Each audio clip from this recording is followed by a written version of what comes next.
Hello. I'm sure I cannot be the only one who gets nervous when a new class starts for the semester. You would think a new class wouldn't faze me anymore, but I'd be lying if I said it gets easier. New classes mean new relationships and new people. There are a lot of unknowns going into a new class, and that can make it uncomfortable. To ease the stress, I have learned some ways to combat the fear of new things and become comfortable meeting new people. If you think this would help you, follow along with me. Connecting with new people is challenging, but having effective communication skills can ease that challenge. In my speech, I will explain why making connections can be difficult and how you can grow a strong connection through communication once those difficulties are overcome.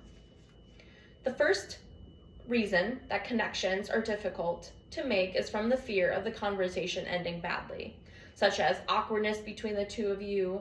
Maybe they don't like you as a friend or find much in common with you as you thought you had with them. And also the fear of unacceptance at the end of a conversation when you both go your separate ways and you didn't think it would end that way. First, I will explain why fear and low self-worth can make connecting difficult. According to the article Talking to Strangers by Epley, Sandstrom, Schrader, Uthby, and Dunn, conversations tend to go overwhelmingly better than people predict.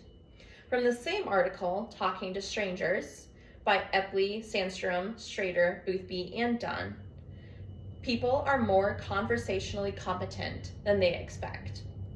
Examples of ways to overcome the fear of the conversation ending badly could be expose yourself to new social events, get yourself out there, meet new people, maybe go with a friend if you're nervous, and create those conversations. Sit by someone new in class, which I know it can be easier said than done, but it is possible to sit by someone new and create that friendship. Drop the high expectations before starting a new conversation with someone, and remember it's their first time meeting you too, so don't be afraid, you're both in it together. A second reason making connections can be difficult is if someone has low self-worth. So according to Nurse Education and Practice by Christine Lotson, Liliana Larson, Marina Soberg, Kirsten Blomquist, and Angela Beck. However, it is well known that it is challenging for healthcare professionals, registered nurses, and nursing students to be attentive and listen to patients' emotional and extensional concerns. So as that says, listening, not being able to listen to their extensional concerns and be there all the time, focusing on just that one patient, patients then can develop low self-worth when they are not feeling heard. If they feel that their reasons are not being listened to, trust barriers can develop, leading to low self-worth within all of the patients. Secondly, I will explain different strategies for making stronger connections.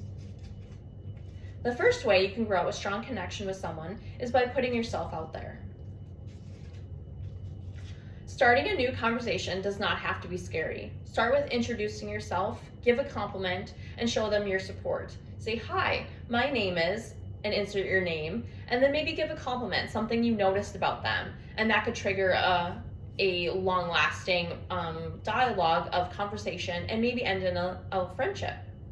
Two ways to initiate a conversation are to ask the questions that will spark a conversation and look for things that spark an interest to you.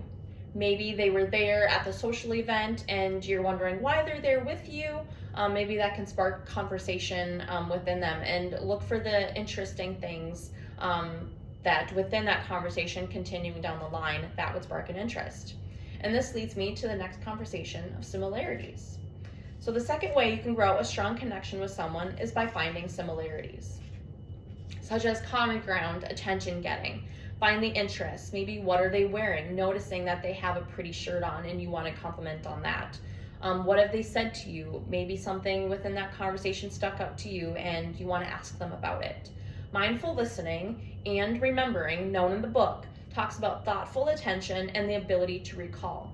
So thoughtful attention, finding those interests, digging deeper besides just surface level attention, and remembering that, because maybe the conversation won't go as far now, but down the line you might meet them again, and that'll be the right time to continue the conversation.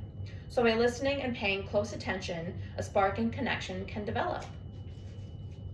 In conclusion, I talked about overcoming fear and low self-worth around new conversations.